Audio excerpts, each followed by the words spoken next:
El amanecer de Whitby llegó cubierto por una niebla densa y fría, aquella que parece esconder los presagios del mal. Las campanas de la abadía sonaron con urgencia, golpeando el aire con un clamor que parecía un grito del mismo cielo. Eran las 6 de la mañana del año 867 después de Cristo. Las monjas, apenas despiertas, se apresuraban por los corredores de piedra, sin entender todavía que aquella mañana sería la última que conocerían como hijas libres de Dios. Entre ellas estaba la joven hermana Ælfge, de apenas 17 años. 3 meses antes había hecho sus votos, prometiendo su pureza y su vida al servicio del Señor. En su corazón todavía brillaba la inocencia del alma nueva, aquella que cree que el mundo está hecho de fe y canto. Pero aquel día, al escuchar los gritos y el crujir de las puertas derribadas, comprendió que el cielo se había cerrado para ella. Los hombres del norte ya habían saltado los muros. Llegaron desde la oscuridad, silenciosos, envueltos en pieles, con los ojos como acero húmedo y las manos llenas de fuego. No buscaban oro, aunque lo tomarían. No buscaban reliquias, aunque las arrancarían de los altares. Buscaban algo más valioso que todo eso. Buscaban cuerpos, buscaban mujeres. La hermana Elf vio cómo la sacristía ardía, cómo los cálices se fundían junto a los libros santos, y cómo las voces de las monjas se convertían en súplicas desesperadas. Alguien la tomó del brazo con violencia, y su último pensamiento consciente antes del golpe fue una oración truncada. Señor, líbranos del mal. Cuando despertó, el suelo era de madera y el aire olía a sal y humo. Estaba en la bodega de un barco, encadenada junto a otras mujeres. El sonido de las olas era el único que rompía el silencio. No sabía si habían pasado horas o días. A su lado, una monja anciana murmuraba un salmo sin voz, como si el rezo pudiera aún atravesar las tablas y alcanzar al Dios que parecía haberlas abandonado. Elf comprendió entonces una verdad terrible. La muerte no había venido a buscarla. La muerte, en realidad, habría sido un regalo. Lo que le esperaba era algo peor, algo que ninguna escritura sagrada había advertido, porque los hombres que habían tomado Whitby no eran simples saqueadores, eran comerciantes de vidas, y cada alma que respiraba en aquel barco era una moneda en sus manos. A partir de esa noche, la historia de Ælfge dejaría de pertenecer a los anales de la fe, para convertirse en una página más del infierno que los vikingos construyeron con carne humana. Cuando los barcos vikingos se alejaron de las costas de Northumbria, el humo de Whitby aún se elevaba como una oración quemada. Para los hombres del norte, aquel fuego no era símbolo de destrucción, sino de riqueza. En la oscuridad del mar, entre los cuerpos temblorosos de las cautivas, comenzaba el verdadero propósito de la expedición, el comercio de carne humana. Durante siglos, la historia se ha contado como si los vikingos hubiesen sido meros saqueadores, hombres sedientos de oro y gloria. Pero en el fondo de aquella economía de hierro y sangre, había una verdad más fría. Las mujeres eran la moneda más valiosa del norte. En cada incursión, los guerreros sabían que el botín más rentable no se encontraba en los cofres, sino en los cuerpos vivos. Los cronistas árabes del siglo X, como Ibn Rustag, registraron precios con precisión aterradora. Un esclavo masculino, fuerte pero sin habilidades especiales, valía 30 dirhams de plata. Un artesano experto podía alcanzar 50, pero una joven, si era bella, podía venderse por 300.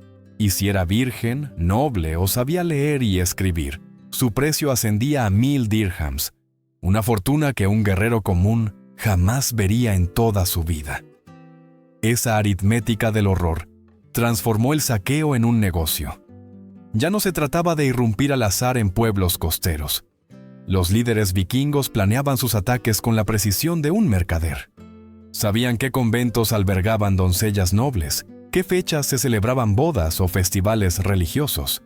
Esperaban el momento en que las mujeres se reunían y entonces descendían sobre ellas como un castigo de los dioses antiguos.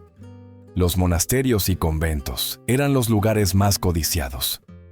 En ellos no solo había riquezas espirituales, sino un tesoro terrenal de jóvenes sanas, educadas, sin hijos y de sangre pura. Para el mundo vikingo, una virgen cristiana era un producto perfecto: cuerpo intacto, piel clara, fe extranjera. En las rutas del comercio humano que unían Escandinavia con Irlanda, Rusia o Bagdad, esas características podían multiplicar el valor de una mujer por 10.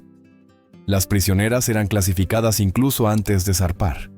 En la playa, bajo el viento helado, los captores las revisaban como si fueran mercancía. Observaban dientes y manos para calcular la edad.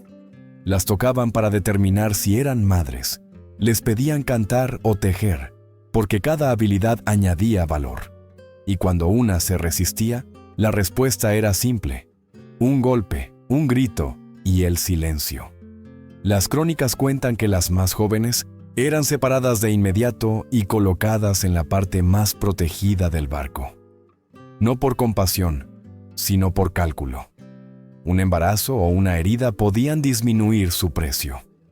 Se las alimentaba mejor que a los hombres, no por humanidad, sino para mantener el brillo en sus ojos, la señal de una mercancía sana.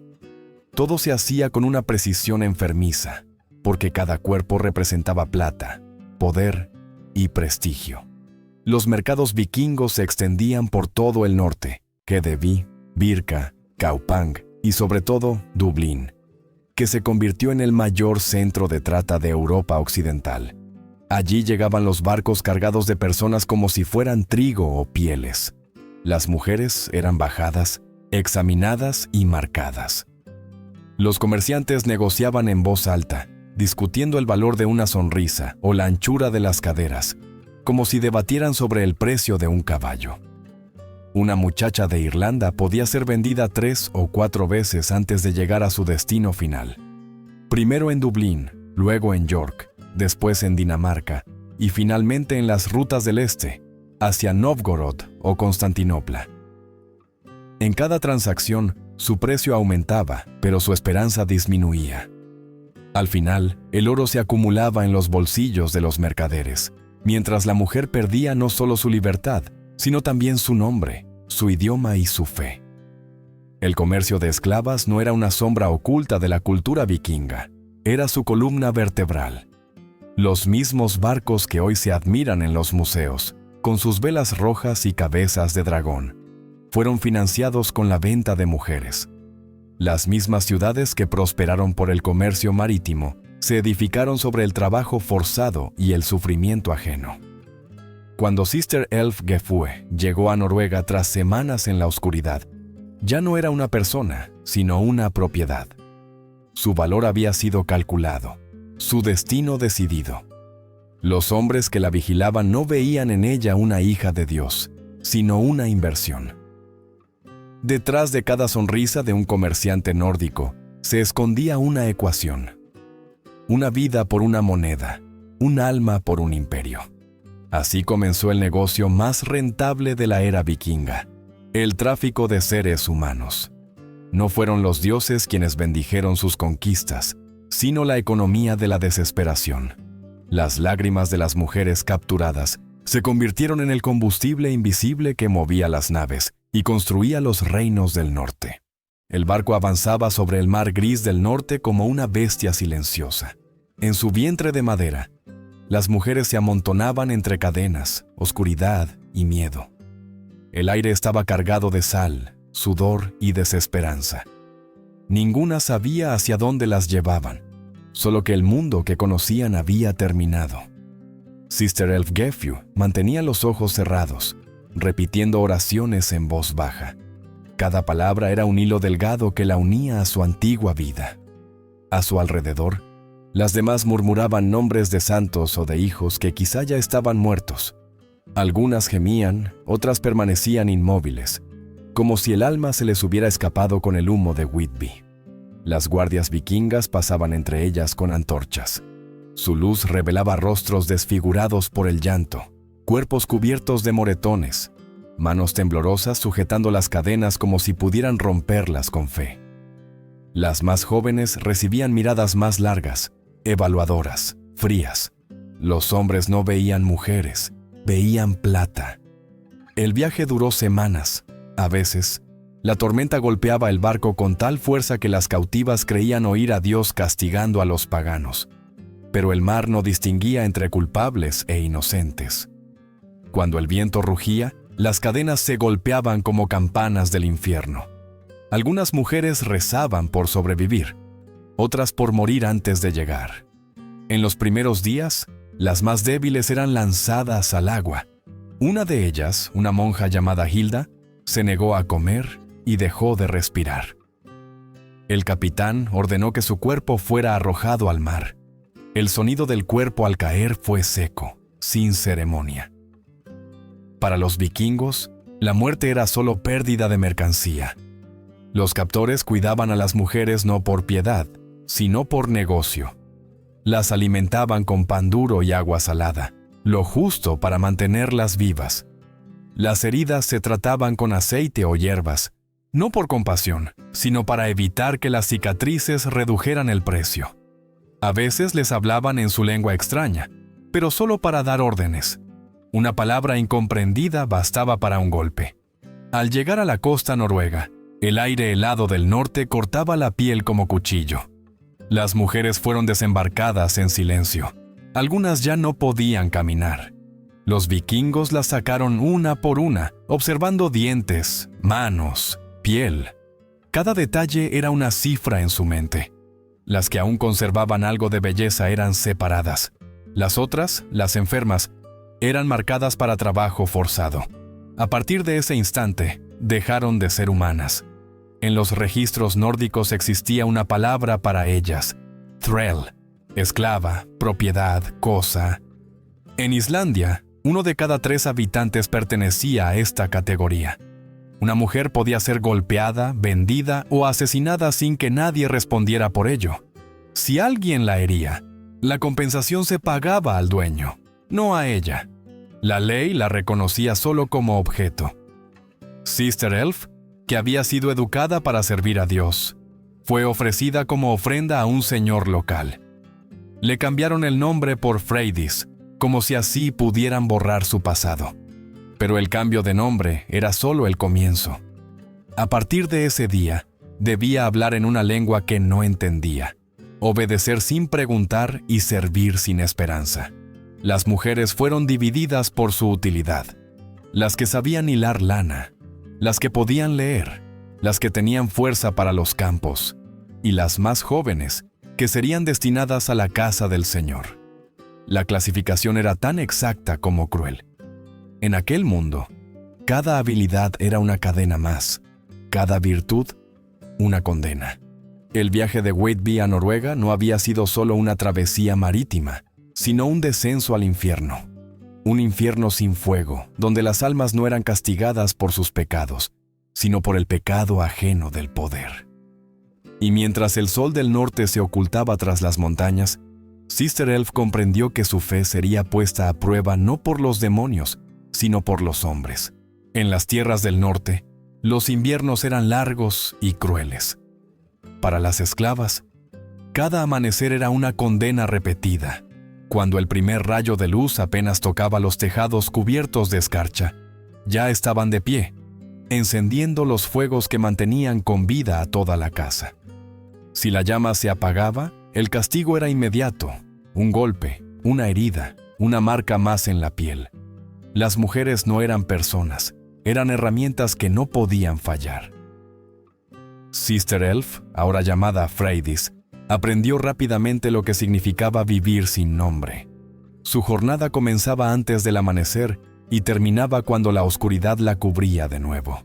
Debía moler el grano con las manos hasta que sus muñecas ardieran, lavar la ropa en ríos helados, preparar comidas que ella no probaría y cuidar hijos que no eran suyos.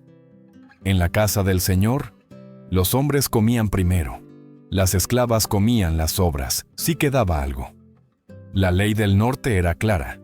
Un thrall no podía poseer nada, ni siquiera su propio cuerpo.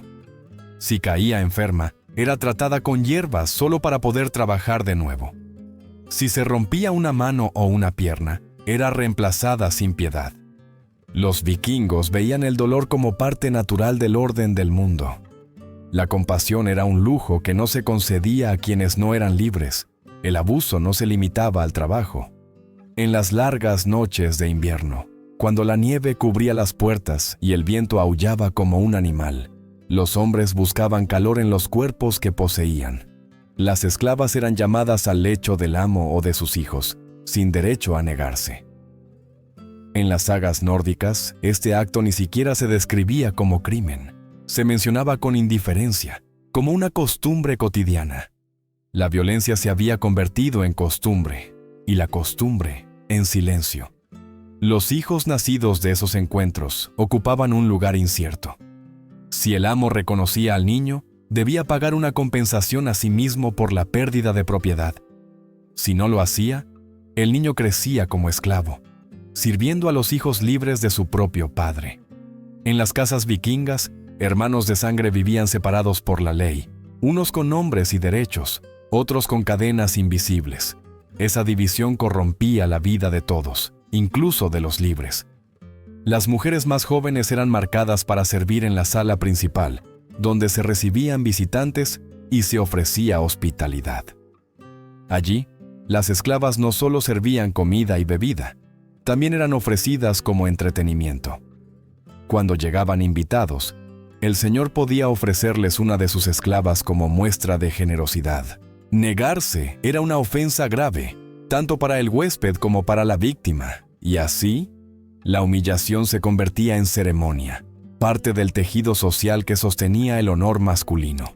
A veces, alguna esclava lograba una posición un poco mejor. Si tenía habilidades valiosas, tejer, curar, cantar, o si daba un hijo fuerte al amo, podía recibir trato más amable. Algunas incluso llegaban a dirigir a las demás esclavas, convirtiéndose en guardianas de un sistema que las había destruido. Era una forma cruel de control, dar migajas de poder para sembrar desconfianza entre las cautivas.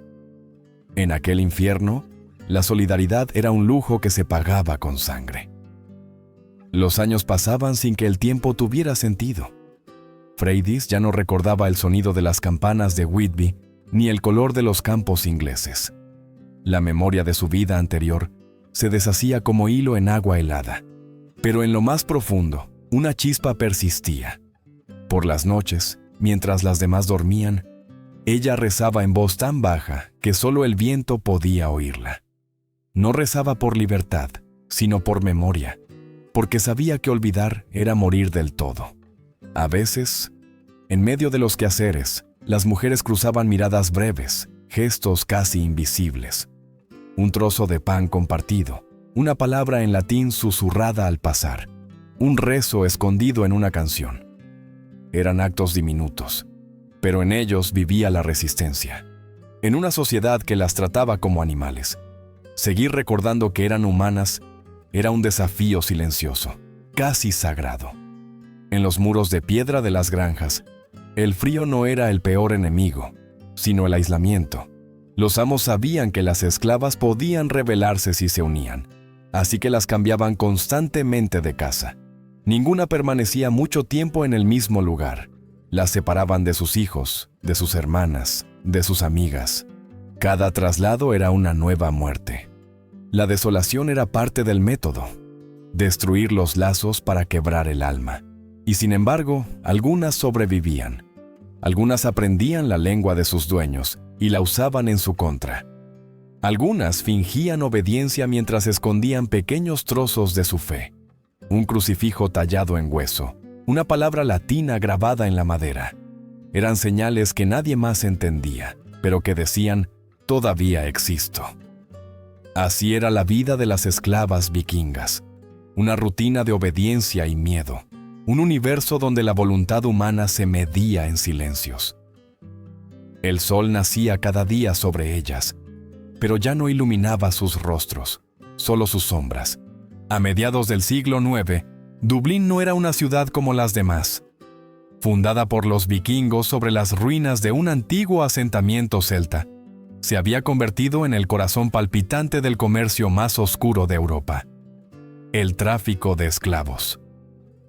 Desde sus muelles, decenas de barcos llegaban cada mes cargados de prisioneros de todas las costas: inglesas, irlandesas, escocesas y francas. Pero entre todos los cautivos, las mujeres eran las más valiosas. Los mercados se celebraban cerca del río Liffey, donde el aire olía a humo, hierro y miedo. Las mujeres recién llegadas eran llevadas a edificios de piedra llamados casas de quebranto, lugares donde su espíritu debía ser destruido antes de ser vendido. Allí, durante 3 semanas, se las sometía a una rutina calculada para eliminar toda esperanza. No se trataba de tortura abierta, sino de una manipulación constante. Las privaban de sueño, las insultaban, les daban pequeñas raciones de comida, les hacían repetir gestos absurdos hasta la extenuación. Los vikingos sabían que una mujer sin esperanza obedecería mejor y se vendería por más. El sistema era tan eficiente que parecía una fábrica. Los captores habían descubierto el tiempo exacto que tardaba un alma en romperse: 21 días. Después de ese plazo, las mujeres hablaban menos, lloraban menos y miraban al suelo. Ya estaban listas. Las que mostraban signos de rebeldía sufrían castigos ejemplares. A la primera falta, el látigo. A la segunda, el hierro al rojo. A la tercera, la mutilación. El miedo era la moneda invisible que hacía funcionar el mercado. Cada cicatriz servía como advertencia a las demás. Una vez adiestradas, las mujeres eran clasificadas. Las más jóvenes, entre 8 y 12 años, eran consideradas inversiones. Se las guardaba en habitaciones limpias, alimentadas y vigiladas, para venderlas más tarde cuando alcanzaran su máximo valor. Las adolescentes eran el producto más codiciado: fuertes, fértiles, obedientes. Las mujeres mayores de 30 eran enviadas a las secciones de trabajo pesado o vendidas a bajo precio para tareas domésticas. La economía de Dublín dependía de esas diferencias. En los días de subasta, la ciudad entera acudía al mercado. Los compradores venían de todas partes: mercaderes escandinavos, nobles irlandeses, comerciantes musulmanes del sur. Los gritos de los vendedores se mezclaban con el llanto de las cautivas. Cada una debía subir al estrado, desnuda o casi, mientras los hombres evaluaban su cuerpo como si fuera una mercancía cualquiera. Miraban dientes, ojos, piel, hacían preguntas sobre su edad, su fuerza, su capacidad para trabajar o cantar. Si una mujer tartamudeaba o lloraba, su precio bajaba. Si mantenía la calma, subía. La dignidad se había convertido en valor de mercado. Algunos compradores exigían pruebas. Ordenaban a las mujeres caminar, correr o levantar peso. Otras debían cantar o tejer para demostrar habilidad. No se trataba de una subasta de seres humanos, sino de una exposición de objetos. Incluso la voz se tasaba. Una voz dulce podía aumentar el precio. Y mientras los hombres discutían cifras, las cautivas aprendían que su cuerpo ya no les pertenecía. Los registros escritos por cronistas árabes y francos describen con asombro la precisión económica de estos intercambios. Dublín tenía almacenes donde las mujeres eran organizadas por edad y origen. Las irlandesas se destinaban al norte, las francas a los mercados del Mediterráneo, las eslavas al este. Había incluso rudimentos de inspección médica. Se revisaban enfermedades, se controlaban embarazos, se elegía quién debía vivir y quién no.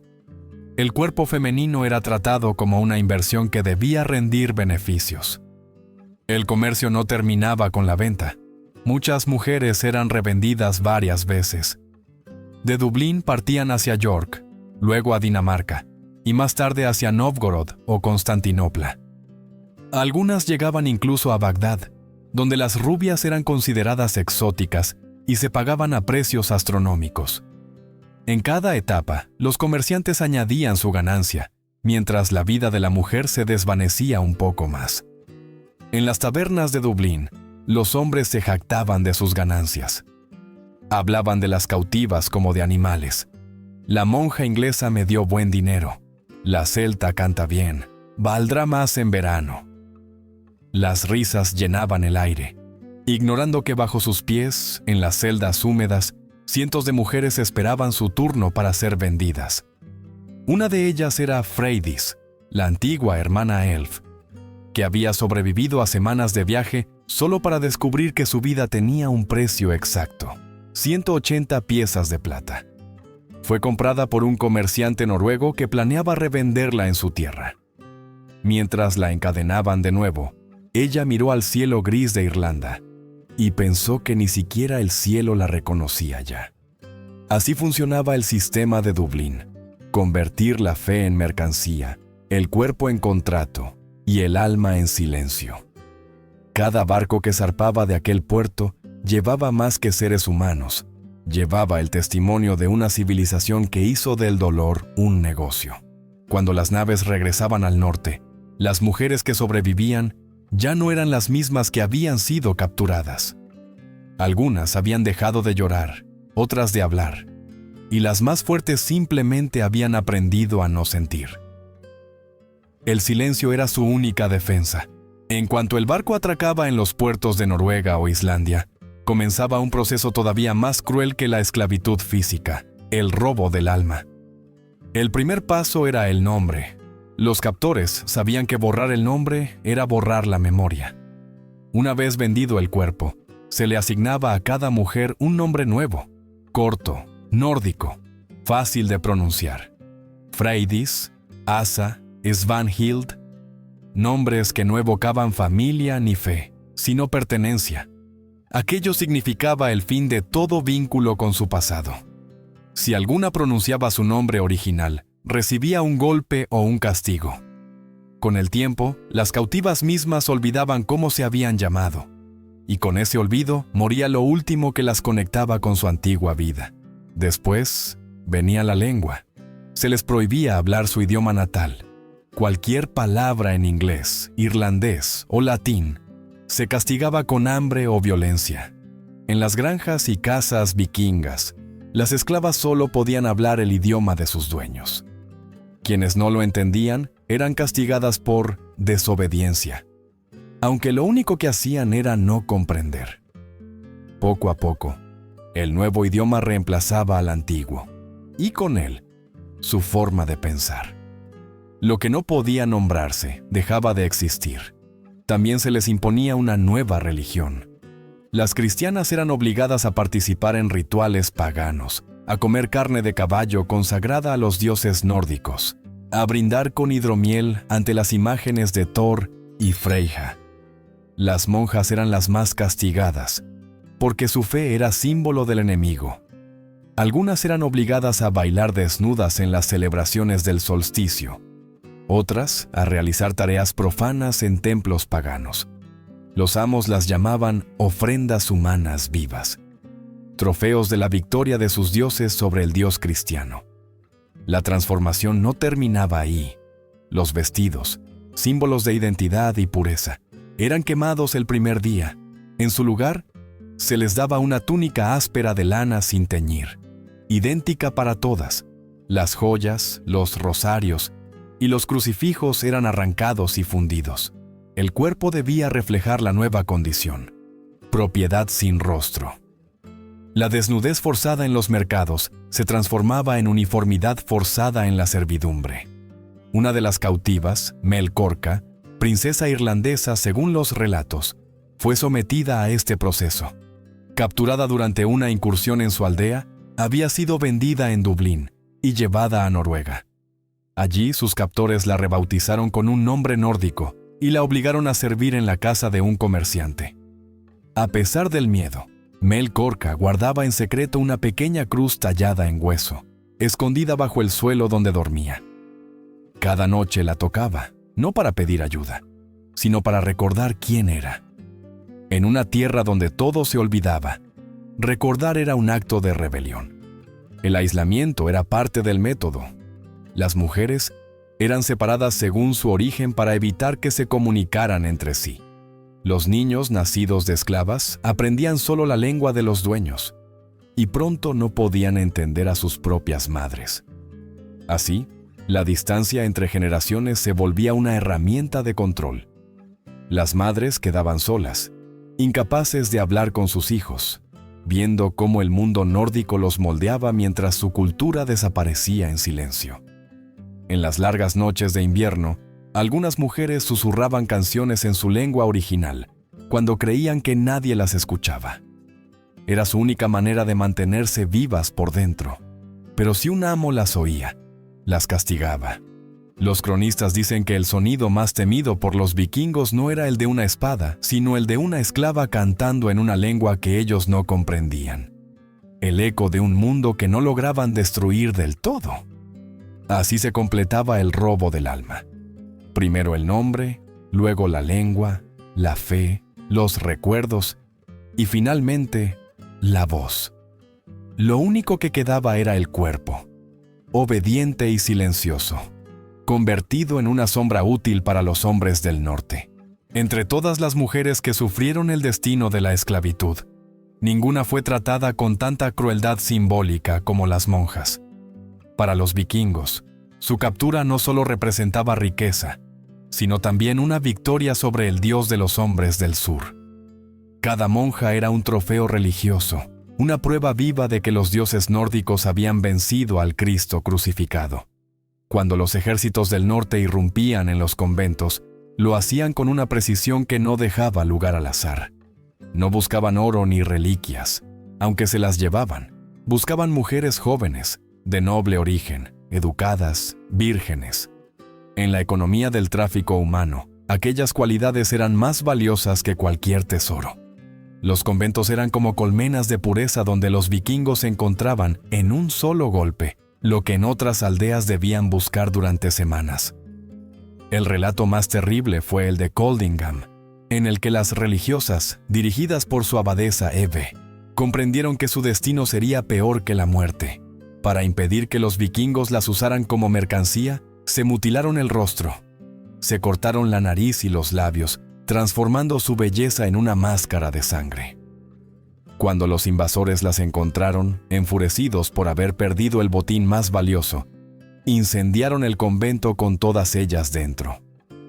Aquellas mujeres murieron cantando salmos, convertidas en mártires de la dignidad.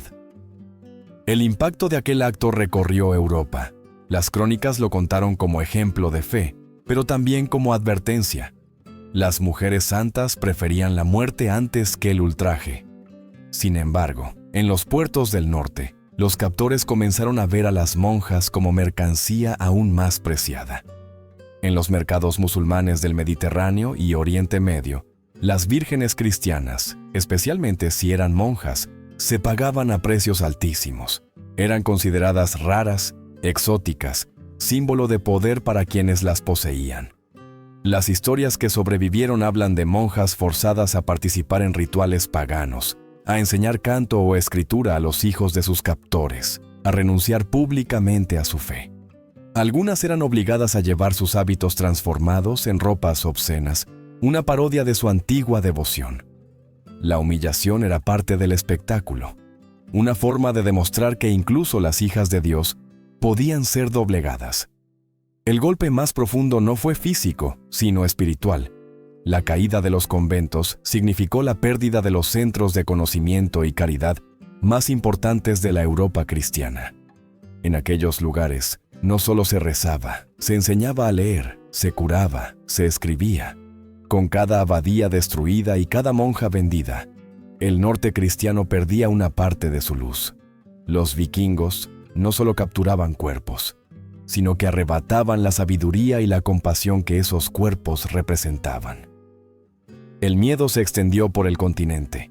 Las comunidades religiosas comenzaron a abandonar las costas y refugiarse tierra adentro.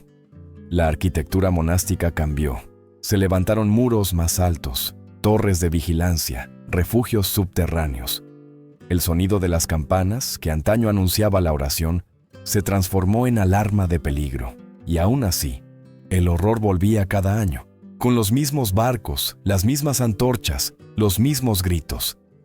En los ojos de los vikingos, La esclavitud de una monja era la derrota de una civilización. En los ojos de los cristianos, su resistencia era la prueba de la fe. Pero entre ambos extremos, la realidad era siempre la misma: el cuerpo de una mujer convertido en campo de batalla entre dioses. Las campanas de Whitby, Coldingham y Lindisfarne callaron una tras otra como si Europa entera hubiera perdido la voz. En el silencio que siguió, solo quedaron las oraciones susurradas de las cautivas, esas que ningún cronista escribió, pero que el cielo tal vez aún recuerda. Durante más de un siglo, Irlanda fue el escenario más trágico de la caza de mujeres. Cada generación creció con el mismo temor, el sonido lejano de las campanas que anunciaban una incursión vikinga. En cuanto las torres del litoral divisaban las velas con cabezas de dragón, la noticia se extendía como un rayo: los hombres del norte vienen. Entonces los pueblos se vaciaban, las mujeres huían hacia los bosques, y los ríos se llenaban de lágrimas. Los anales irlandeses, escritos por monjes que sobrevivieron a aquellas épocas, repiten una misma frase año tras año: tomaron a las mujeres. No se contaban los muertos, ni los templos saqueados, sino las mujeres robadas. En el 821, en el 836, en el 847, la misma historia. Los vikingos llegaban, capturaban y desaparecían con el amanecer. La nación entera se convirtió en un campo de caza. Para los vikingos, Irlanda era un tesoro inagotable. Las mujeres celtas eran valoradas por su cabello claro, su piel pálida y su fuerza. En los mercados de Escandinavia y del Este se pagaban precios exorbitantes por ellas. Pero lo más cruel fue que, con el tiempo, algunos señores irlandeses comenzaron a colaborar con los invasores. A cambio de plata y alianzas, entregaban mujeres de sus propios clanes. Así, la traición se convirtió en parte del comercio, y el miedo se volvió costumbre. En los valles y aldeas costeras, las familias adoptaron medidas desesperadas. Casaban a sus hijas a edades tempranas, creyendo que una mujer casada tendría menos valor para los captores. Se construyeron refugios secretos, túneles bajo las iglesias, cuevas donde las mujeres podían esconderse cuando sonaban las campanas. Pero los vikingos aprendieron pronto esas estrategias. Llegaban en días de fiesta o en las celebraciones religiosas, cuando las aldeas estaban reunidas y las mujeres más vulnerables. El trauma fue tan profundo que alteró las costumbres y la genética del país. Los estudios modernos muestran cómo el ADN de las mujeres irlandesas viajó al norte, mezclándose con el de los hombres vikingos, mientras la sangre escandinava se filtraba en las costas irlandesas. Aquella fusión, nacida de la violencia, marcó para siempre la identidad de ambos pueblos.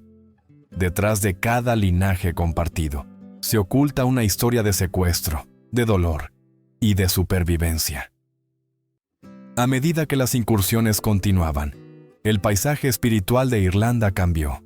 Las canciones dejaron de celebrar la guerra y comenzaron a lamentar la pérdida. Los poetas hablaban de madres que esperaban junto al mar, de hijas que desaparecían sin nombre. El Mar del Norte, que antes unía a las islas, se convirtió en símbolo del miedo. Los pueblos construyeron sus iglesias tierra adentro, lejos de las olas, como si el agua misma fuera culpable. Sin embargo, incluso en medio del horror, hubo resistencia. Algunas mujeres lograron escapar y contaron sus historias en secreto.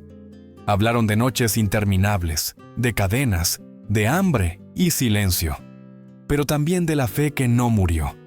Esas voces, transmitidas de madre a hija, se convirtieron en leyendas que sobrevivieron a los invasores. Irlanda no solo fue víctima, también fue testigo. En sus costas quedó grabada la huella de un imperio construido sobre el cuerpo de las mujeres. Y aunque las campanas de alarma dejaron de sonar hace siglos, su eco todavía resuena en los nombres, en la sangre y en la memoria de quienes heredaron aquella mezcla de dolor y fortaleza. A pesar de la opresión, hubo momentos en que las mujeres se levantaron, no con espadas, sino con astucia, fe y silencio. En un mundo que las había reducido a objetos, Su resistencia fue invisible, pero no menos real. No todas murieron sumisas. Muchas eligieron desafiar el destino, aún sabiendo que el castigo sería la muerte. Algunas lo hicieron con veneno. Las sagas nórdicas mencionan brevemente casos de amos y señores que murieron de enfermedad repentina. En los huesos hallados por los arqueólogos se descubrieron rastros de plantas tóxicas: belladona, cicuta, adelfa. Eran hierbas que solo las mujeres conocían. Quizá fueron ellas quienes las usaron, disimulando la venganza como un accidente. Era una justicia silenciosa, imposible de probar, pero poderosa. Otras eligieron rebelarse de manera aún más desgarradora, negándose a dar hijos al sistema que las esclavizaba. En los códigos de ley vikingos se castigaba con especial severidad a las esclavas que mataban a sus recién nacidos. Los jueces las llamaban monstruos, pero tal vez en esos actos había más humanidad que en todo el mundo que las rodeaba. Era su forma de decir: no traeré más esclavos a este infierno. Cada vida negada era una grieta en la maquinaria de la esclavitud. También hubo resistencia cultural. En las noches frías, cuando todo dormía, las mujeres susurraban oraciones en latín o cantos en gaélico. Enseñaban a los niños palabras prohibidas, historias antiguas, nombres de santos que los amos habían intentado borrar.